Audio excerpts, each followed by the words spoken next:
high. Voicemails. It is far. Voicemails. And it is God. Talkin' Yanks voicemail show with BBD and Joez.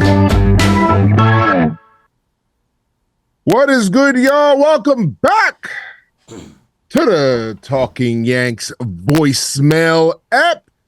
We are post All-Star game now, and we are ready for your voicemails. I got in, actually, at the time this recording right now. Well, I got in at, I want to say 4 a.m., got into my house. I walked through my house at 4:30. BBD got in this morning. He was in Pittsburgh. I woke up this morning in Pittsburgh for sure. Okay. Well, that's good. I'm glad you were able to sleep. A little. That's awesome. Made it. Back from All-Star.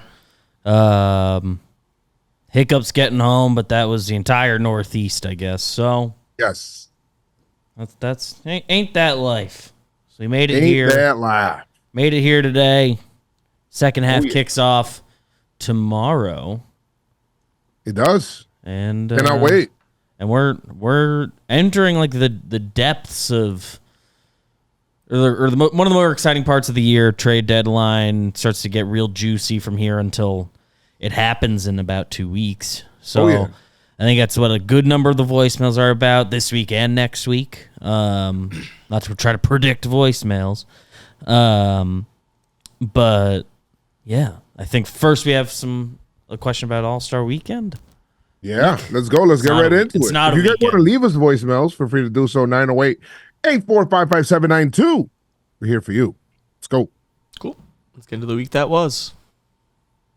Hey, what up, guys? Not really Yanks related, but baseball related. I wanted to get your guys' take on the All-Star game and the home run derby especially. I thought Alec Boehm showing up out of nowhere, Bobby Witt showing up at the end trying to cap off the comeback, the Oscars surprising, Pete Alonso disappearing again. I thought it had a lot of headlines. It was a lot of fun. You didn't really know who was going to do what. All right, guys. Okay. Was there a question? I I don't know if there was. I think just looking for general thoughts on new derby format, all the week that was, unless I'm missing something. But I don't know. I mean, it was good. I think the event's kind of long. It's a little long. Being there, and people that told me that they watch it on TV, they feel like the event's kind of long. It's cool. It's exciting but it's only but so many times you can watch the ball go over the fence. I think they need to either shorten it and have less people in it, and if they want to make that prize bigger, then that's cool. And if and I think that they should do more events rather than just only home run derby, right? They should do like some sort of skills comp where they have like the outfielders trying to get some throws in or whatever it is, or I don't know, like I don't know, like make up some different kind of events versus it's just, it's only home run derby. We're just gonna watch only balls just fly out and that's it, and it's 3 hours of that. I like what you're saying about adding some different things in there. I think that would make it easier to stomach on MLB's end. It's easier to stomach home run derby not getting shorter. If it's like, well, we're gonna add that length of time, it'll be like an outfield throwing competition or the bunt game that we see the Japanese All-Star game have. Yes. Probably something for pitchers to do, but they're probably not going to want to pitch. Those are the two that immediately come to mind as things you could do. But I'm sure if MLB put their heads together, they could come up with another fun game that we could check out.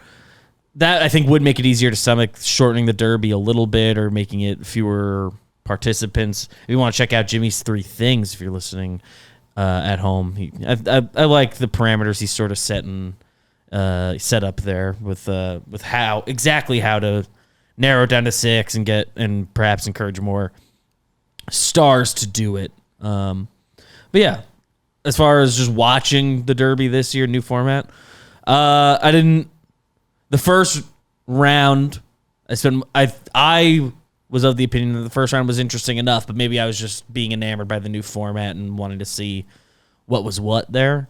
I think everybody is in agreement. There's a bit of a lull in the middle. But it ended strong. So ultimately, I think MLB got what they wanted out of this. But the ending was fun. Yeah, it was. The ending was fun. There was just the middle parts were a little bit like, whoa, what's going on? It dragged a little. I found myself like halfway through one of the second rounds being like on my phone for a while. Yeah. I was like, it's back on. So that was my one gripe. That middle, it was a little long. I think if it's, But it was awesome. It was awesome shorter, being it's there. better. Is awesome vibe. I liked it. Met a lot of people there at the event. I think All Star Village was awesome as well, like outside.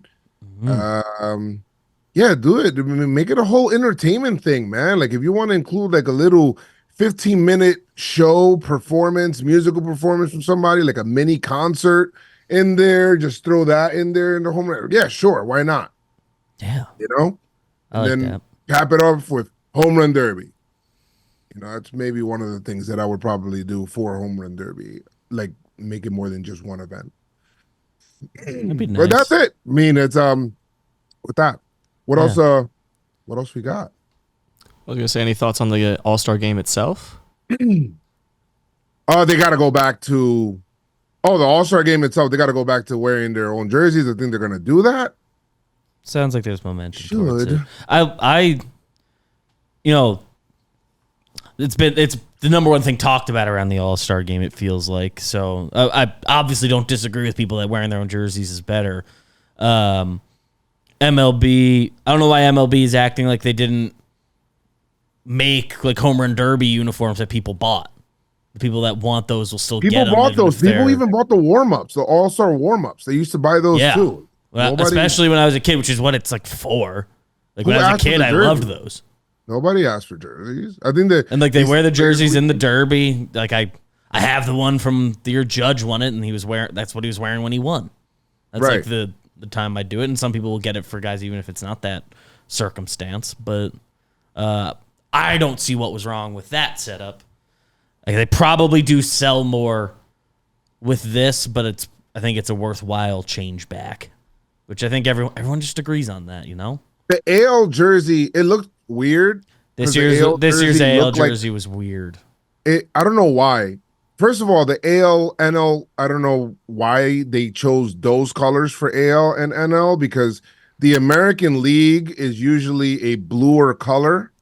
If you look at the American League like sigil or insignia or whatever it is, it's blue. And if you look at the National League one, it's red. And if you're looking at Yeah.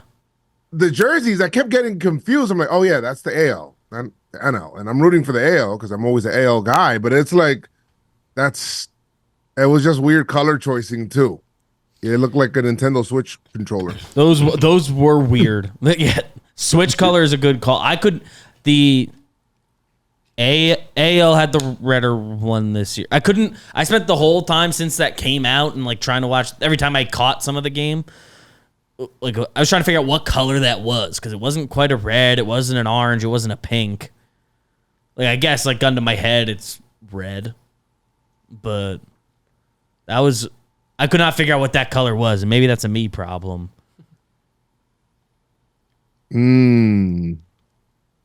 But maybe they'll. Sounds like there's momentum towards it going back. All right, so I think we can get back to the New York Yankees. Yankees. Hey, this is Jay from California calling. What phase of the Yankees do you think is more important going forward? Do you think it'll be the offensive side or the defensive and pitching side? Go Yanks. Ooh, I really want the Yankees to. I think third baseman is very important for me, like offensively, just because I'm starting to see too many people's OPSs and like starting to creep in are in sixes and creeping into sixes. The oddly enough, I'm not worried for the first time in a long time. I'm not worried starting pitching wise. Yeah, could I know always that sounds use a weird. little more, but I'm Always, fine. always. Not a Always use priority. little more. But in terms of like priority listing, like I want like relief pitching, number one for me. Number two would be a bat, a third baseman, preferably. And number four, wait, did I skip three? I did. Number three would probably be like some sort of like starting pitching as well. Like that's like the order that I'm looking at. Yeah, I support that. I've been so if you could only upgrade one, it would be bullpen before adding an infielder. I would add bullpen more because those guys are going to go quicker. And it's a lot easier to make a trade for a reliever than what it is That's for true. a really good position player. Like you can like get that done at the last second, right? For somebody. Now I want the Yankees because I know the Yankees love to get. Oh, nobody was thinking about this guy, and I got this guy, and we Mac Blake them and fix them. Sure, if you want to get one of those, that's cool. But I need a surefire guy, bro. That's like, that's gonna go out there and get us the outs. It's a strikeout kind of guy. Go out there, go get that guy. Bring him in. And then you could, if you want to get a nice little, you've already got too many threaded experiments in your pen already that's worked out, So how many times you gonna tempt fate? We have the two this year that worked out between Weaver and Talkin. You're playing with fire a little bit. Right. Gambling on more happening. Tim Hill's been good since coming over. Yeah, I like your point about how it's just easier to get done, like relief pitching trades, both of substance and on a smaller scale. They could just use depth there anyway. Yes.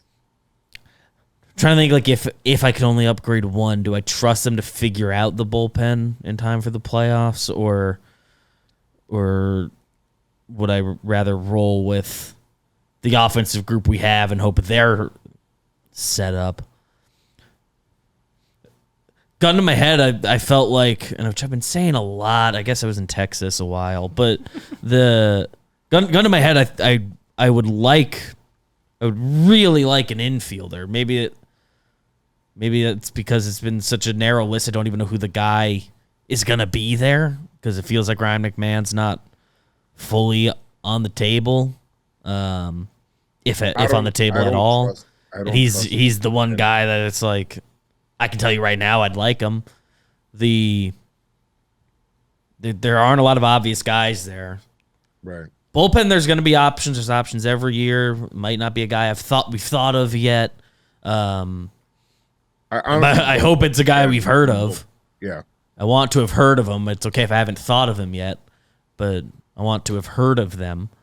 And they can mess around a little bit, get one more, long-term play, whatever. But I don't know. They need depth in both spots. They're shallow there in the lineup and especially in the bullpen. The starting pitchers, I trust them to figure it out and know their roles a little bit by the time push comes to shove in October. But there aren't enough good hitters right now. Correct. And the one thing I'll say is I don't trust this pen at all. Now, there's not many things to trust, but when it comes to the playoffs, I don't trust the pen right now. It doesn't feel like a playoff bullpen. I need to get a kill. I need to get this game. Then I would say I don't know if I can necessarily trust if it's a 1-zip game in the playoffs. I don't know if I can trust this bullpen again. There wouldn't be the feeling of confidence that we've had from no way some other bullpens. Where we're like, we're going to hold this down. And sure, there's always the chance that it would go bad, but we trusted it before in previous iterations of this team. Correct. This bullpen, I'm a guy that does trust Clay for the most part. I would love for him to be down the depth chart and not have to be the closer, but exactly fine with him. Canley, I'm sure, will be there when you need him, but the rest, just haven't seen that happen in the playoffs for those other guys. Right. Tim Hill, fine. If you need to go get a lefty to get out of the inning, I'm good with that in the playoffs. Sure. I'd love another lefty because the Ferg has not been it at all. At all. That really stinks because we Strike had out hopes for him. guys. Ugh. They need, one more bullpen goes such a long way. Not to mention if they do 2-3. Right. Man. And they have the guys coming off the books that are the more established dudes. So even for not just the season, they need bullpen pieces. Like for beyond this year. Yanks got to figure. That's what I'm saying. The pen to me would probably be I would probably number one for me to shore up the pen. And I'm stumbling into like I need at least one. We've talked about wanting established relievers versus Matt Blake projects. Like I'm stumbling into, I want a guy who's like for sure gonna be here next year. Like get Tanner Scott too, get everybody, but he's not guaranteed to be here next year. We need some sort of backfilling as Canley's gonna come off the books, Clay Holmes is gonna come off the books. Ferguson we haven't trusted, but he's coming off the books as well. There are holes in this bullpen to be filled next season. Because right now the 2025 bullpen is Luke Weaver and Michael Tonkin, who we weren't relying on in even first week of May. Yeah, they're barely on the team. If Weaver was on the team, but Tonkin I don't think even was yet, and Weaver wasn't in the trust tree yet. Lou Trevino, I think, will be gone. Not that he's been part of this season. Loizaga gone. Need bullpen. Yeah. Short and long term. Cool. By the way, shout to Grab in the Grappler's Corner, guys. Oh, yeah. Type Chem in the chat. Have a quick Chem in the chat. Yeah. Quick Chem. One more topic, and then we'll get into some more specific trade calls that we got. So guys, just curious what you guys think about this. I love Boone. I think that he is a good manager, but I'm curious what you guys think about his mentality when it comes to maybe sometimes when we're going through this lull. Do you think that he could be a little bit more fiery, or maybe he just is like that toward you guys?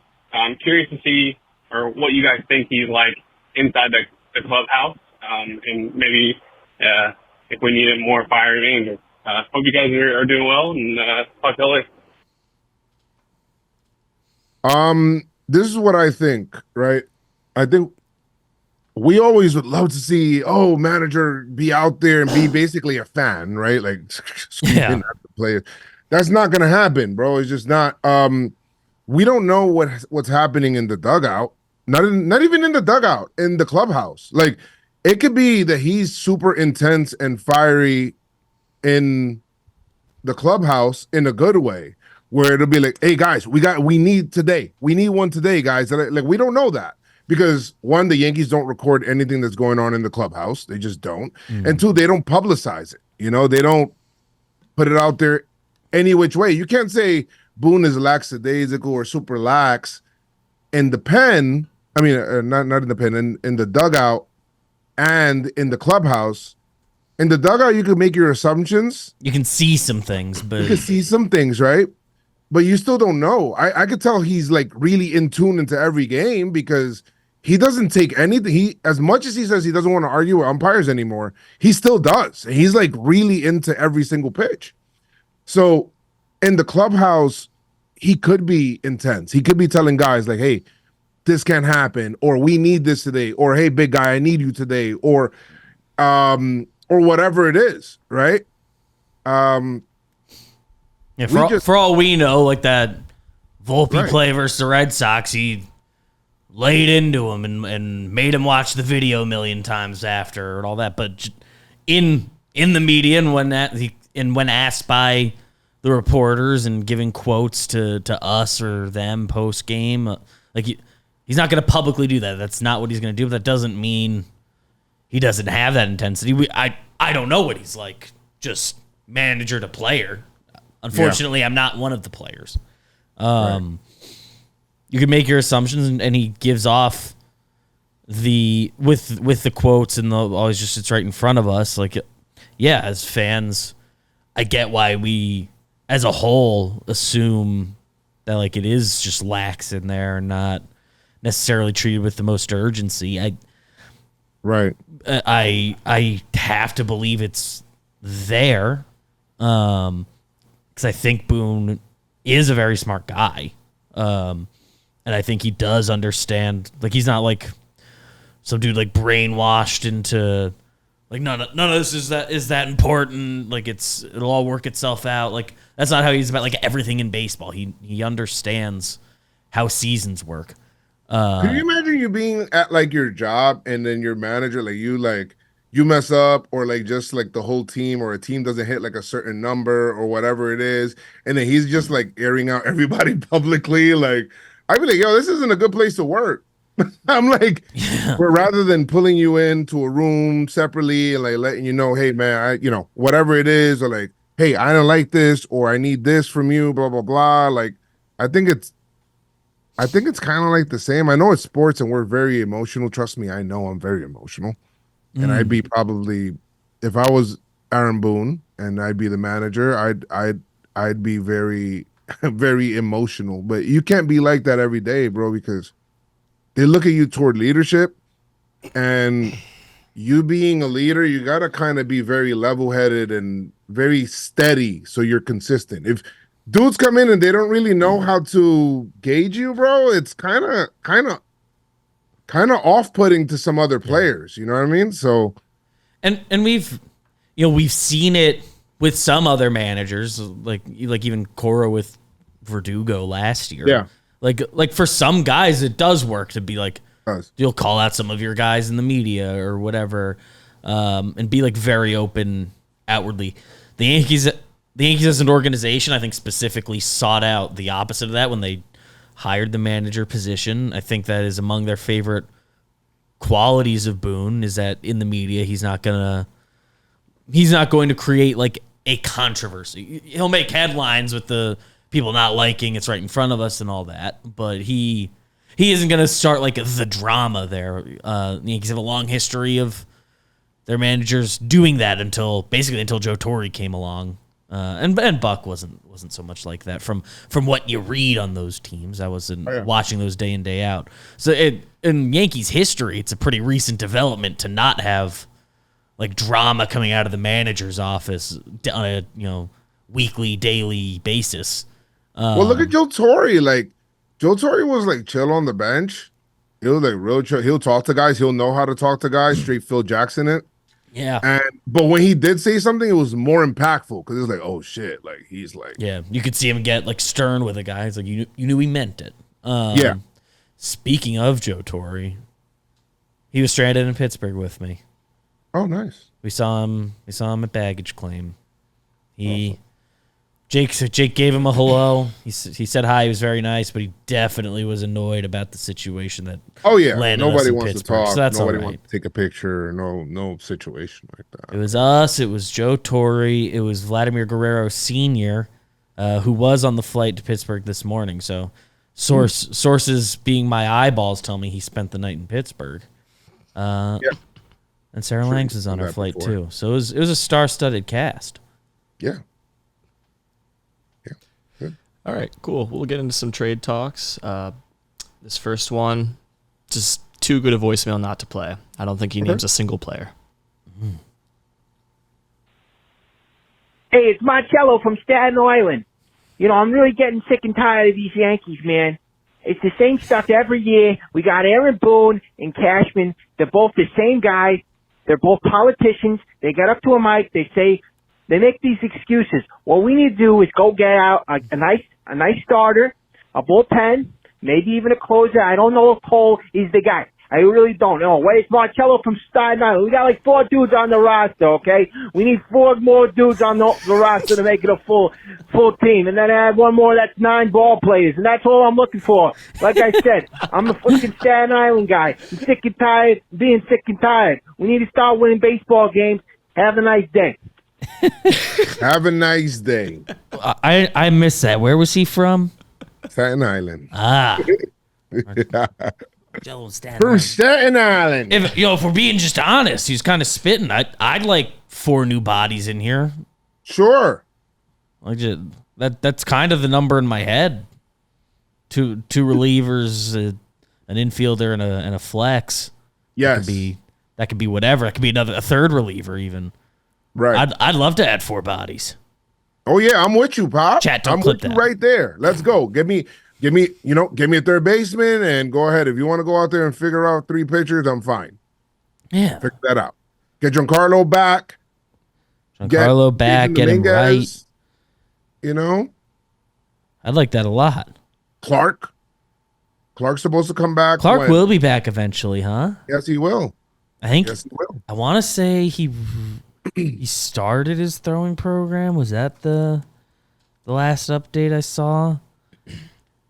Oh yeah. Clarke's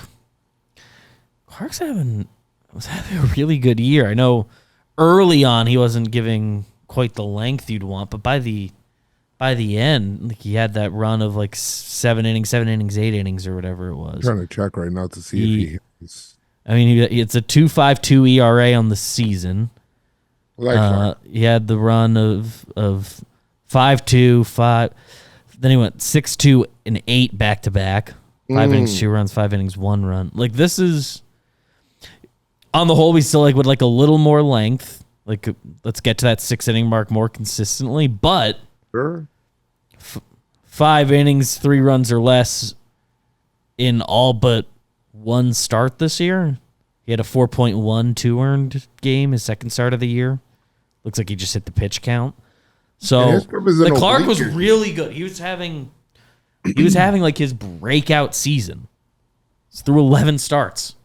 Like obviously length is the next part of his development, getting a little more of that, and who knows what contributed to the lat strain as far as those times he did air it out and broke 100 pitches for the first time and broke 6 innings for the first time and finished the 8th inning.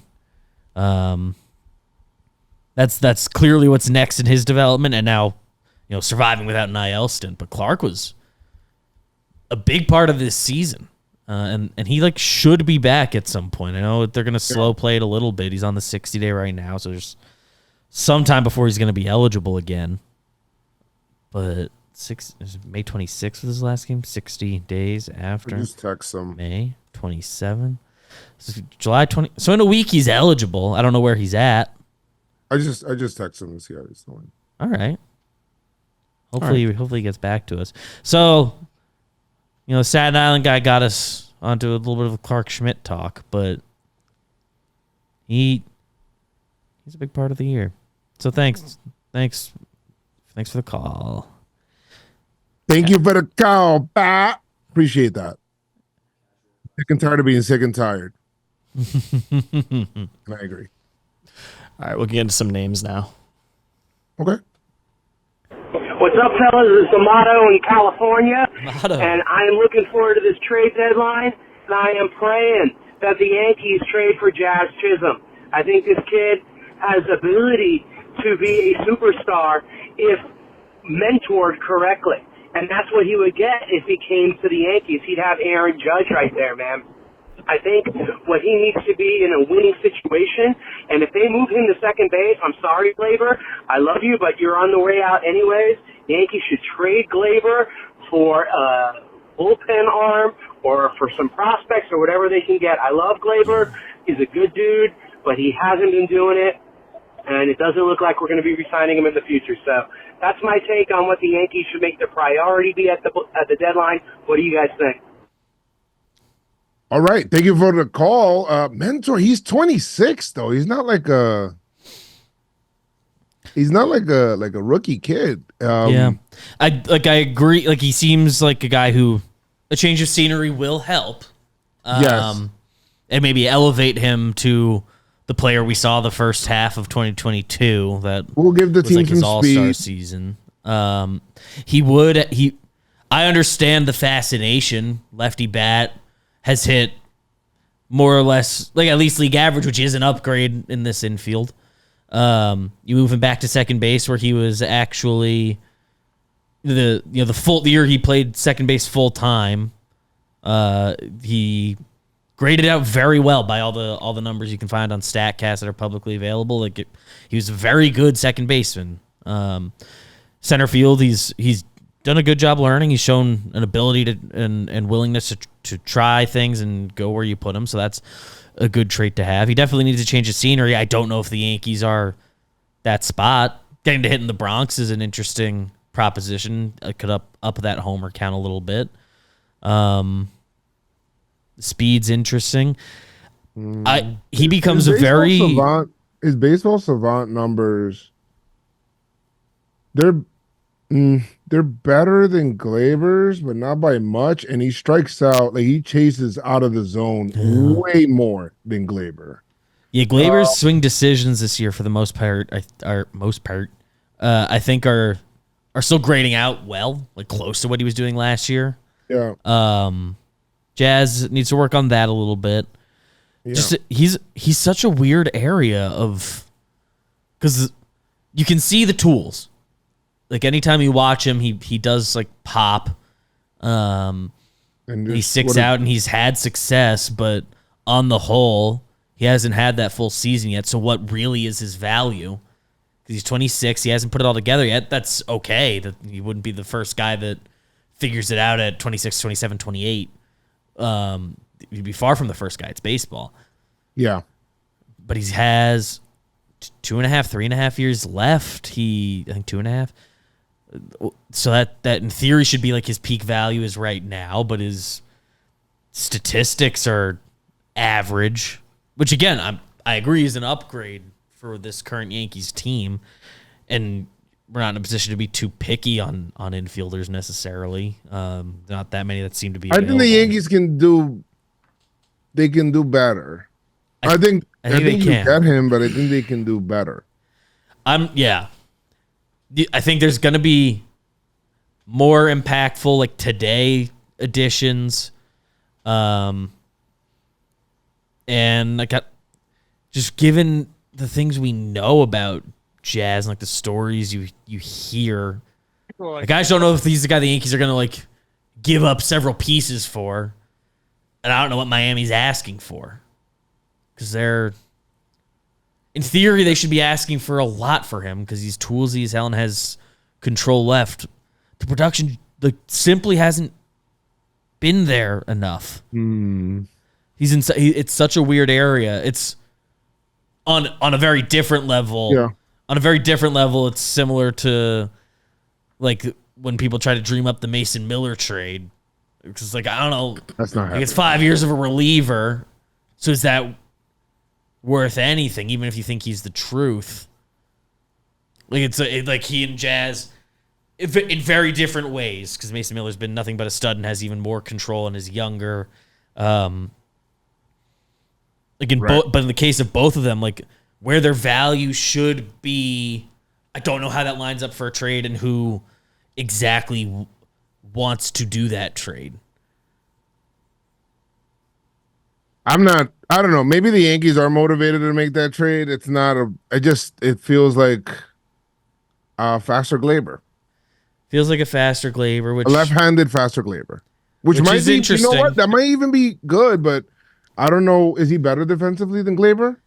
At second base, he's been like he's graded out as a very good defender at second. That's probably where his long-term home should be. The ability to play the outfield that he's shown is good. But second base has been by far his best position. I would guess the Yankees, because there's been chatter about them discussing Jazz Chisholm. Is that internally? Is that with the Marlins? I don't know. Either way. Yeah. If they're open to doing it, I would guess, given personality stuff and probably looking for the perfect fit, that would be... He'd be like kind of the backup plan, or like on deadline day, they couldn't figure out anything else, but they lined up on a Jazz trade. I know it's a new front office in Miami, but in the past they have liked several of the Yankees prospects. Again, I know different guys running it there, but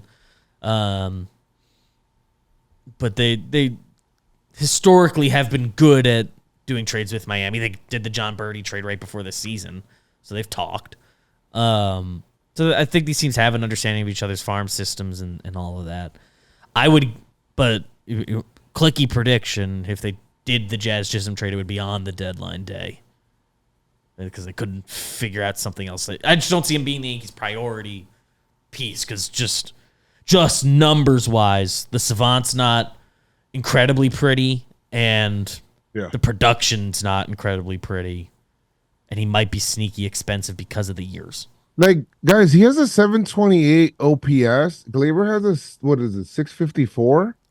He's better than Glaber, yes, but it's like that's not like gonna be solving the problem. It makes you better. Not the severe upgrade you think it is, you know, like it makes you better for sure, but he should. I wouldn't have him be the target. Yanks could do better, is what I'm saying. I'm not against adding him. I'm just saying Yanks could possibly do better. I'd be very curious how it all happened. And in general, he's just like I'll believe it when I see it guy as far as the Yankees acquiring him. But you know, the Yankees got guys I didn't expect them to ever get before. I never thought they'd get Josh Donaldson. I never thought they'd get Marcus Stroman. And all of these guys have very different baggages and reputations personality-wise for different reasons. So, all right. So, but Jazz is kind of in that bucket. All right, cool. Glaber's last 13 games are good. Yeah, he's been since the better. benching, but need an infielder, and if that comes at his expense, it comes at his expense. All right. Rules we get. Our next name is a guy that's been gaining a lot of traction lately, and if you asked me a few weeks ago, I would not have thought of him. Okay. What's up, boys? Love the show. Just wanted your thoughts on if it would be a good idea to trade Spencer Jones at a package for Tarik Skubal for the deadline. Get some starting pitcher action going. Just want to know your thoughts. Thanks.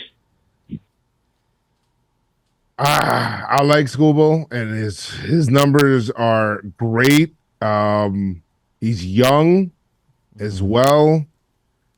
I believe he's controllable for how long? He's got time. Maybe two seasons? 2 years of arbitration. I think he's at least a 2.5. He's going to take more than Spencer Jones, I think. And it'd be Spencer Jones plus. And I would do it, but you have to do it. Just doesn't change any of the other needs we've had. Right. Correct. The Yankees need, he doesn't hit and he's not a bullpen piece, which means, we'd have to put somebody else in the bullpen. Maybe you think that that's an addition. I don't know. Are you getting Alex Lang as part of that deal? Are you, or Jason Foley or anybody who's in that pen? You could probably mix that in, but then do we have to throw Clarke in there going the other way? I'm thinking of pitchers that have control. It's not just going to be Spencer. And not only that, but I have zero problem trading Spencer Jones. It's just I wanted to be open to trading Spencer Jones after the Yankees actually sign up Soto. Yeah. Again, that's not stopping me from making that trade. Like if they call and they say I want Spencer Jones and I'll give you Skubal, then I'm saying yeah. I'll figure everything else out. Spencer Jones is, and I like him as a prospect. The strikeout numbers this year are glaring, but that's part of development.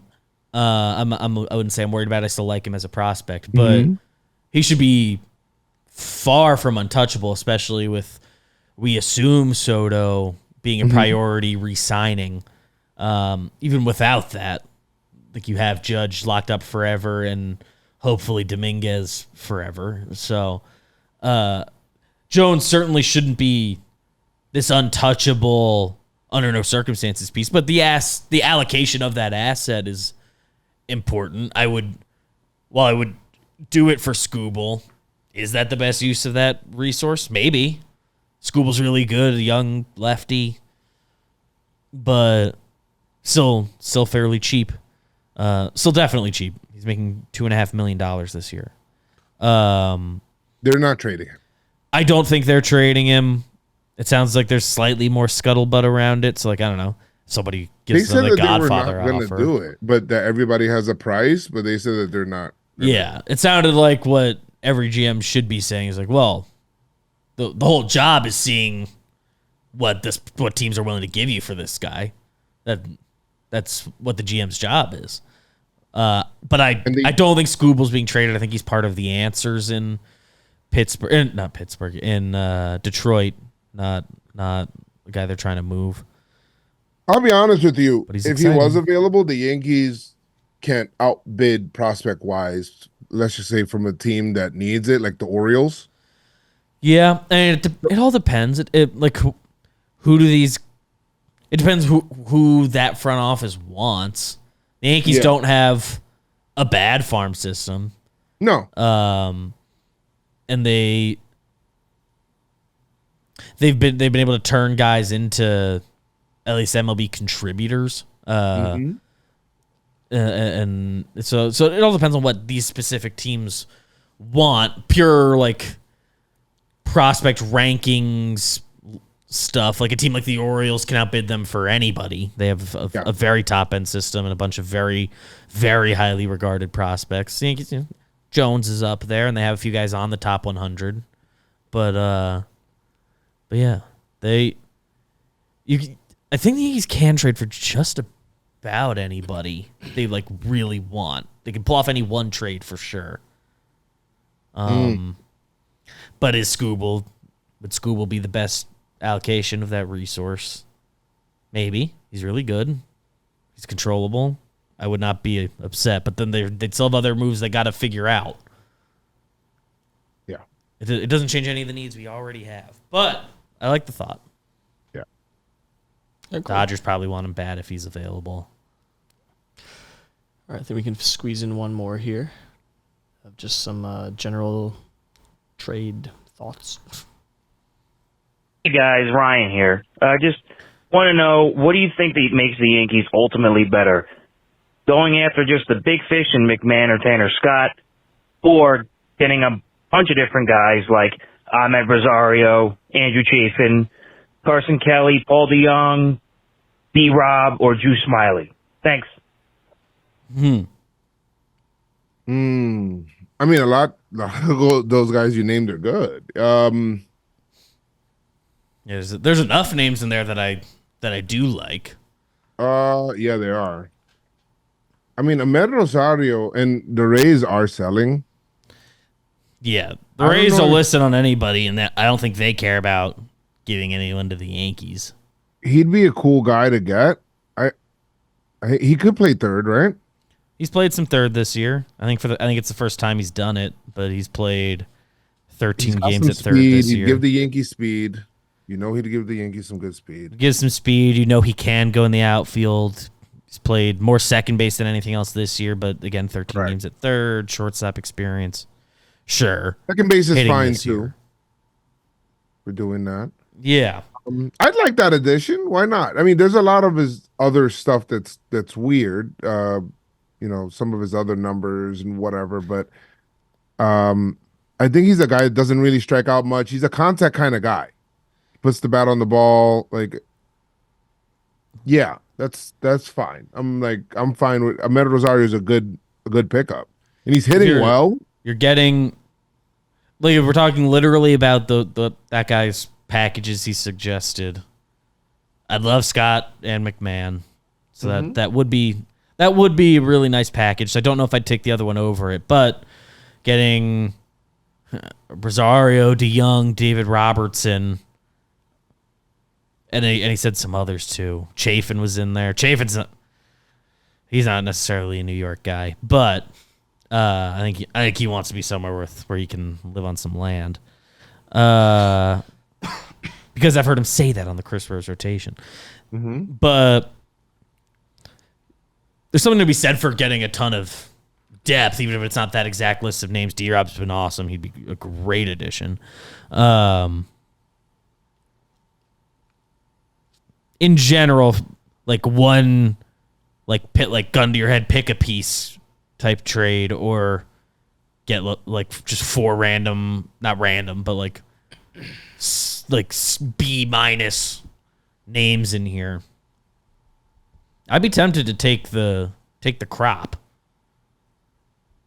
The crop allows you to if you get that many players, your likelihood of hitting on players is higher because you have more players, right? And And not only two that, of them but like, two of them work and you're good. or somebody gets hurt or something like, you have more players. You're spreading that around, and that would increase that. And these are not bad players at all, right? Now let's just say you get McMahon and Scott, and like McMahon gets like the Benintendi situation, right? Where Benintendi came in to the team, he played well, then got hurt, and you lost him. For the first week, figured it out, and hurt by the playoffs. And it's like, oh, well. You got McMahon. If you get McMahon, you have him for more than his future years. Yeah, that's true. So there's that. And I like him as a player, 100%. I like him I think he's like your prototypical third baseman, bro. Like for real. Like I think the Yankees haven't had one of those in a very long time. Like a guy that's, gonna be at third, he's gonna anchor third, and that's your guy right there. And it's been a while since the Yankees have had that guy. Yeah, he, of the guys listed, is the most perfect fit. The people we think have a chance to be available. He sounds unavailable. He sounds unavailable. Until I hear about that. Talk. But Rockies do weird stuff on both ends of that spectrum, I guess. You just never really know. He would be really good. The defense is really good. Lefty bat with thump is really good. I'd be slightly concerned about the sprint speed and the swing and miss in his game. But I don't think you're getting anybody better than that. Right. You would have to be happy in the moment right now, and his gotta be happy. Salary would be in a fine spot. Gotta be happy. He's like a very, very good defender at third base. And if the roster somehow shook out a different way, he's played a lot of second base and first base as well. So those are nice backup options to have. I think you're wasting him a bit not playing him at third if you were to do that, but you could. He doesn't have the platoon splits. I love that about him as a lefty. You can play him every day. He hits the ball hard as hell. He'd be a really good piece. He would. Okay. Just stuff. Wish I could guarantee he's available.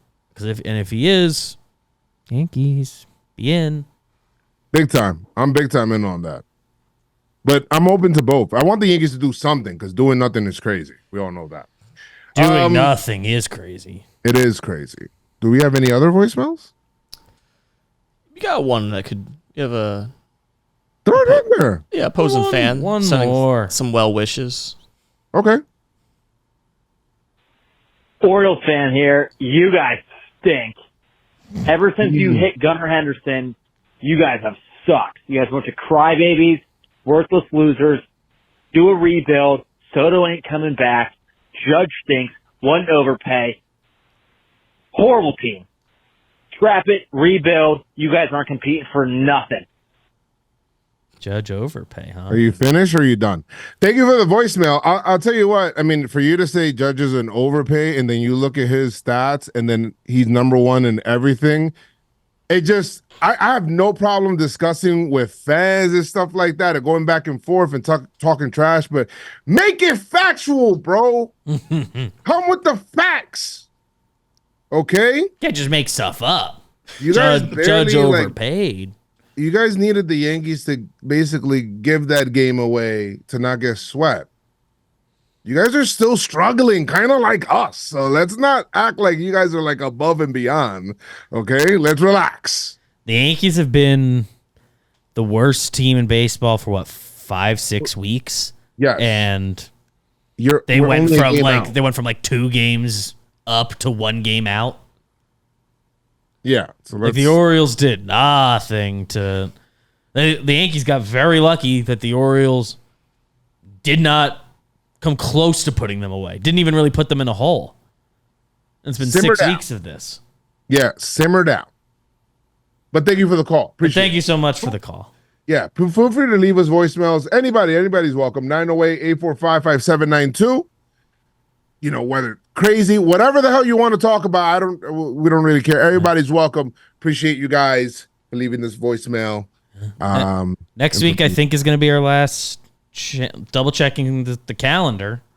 But I think next week will be the last chance to do trade hypotheticals before the big day. Oh yeah. And look, I think that's correct. So,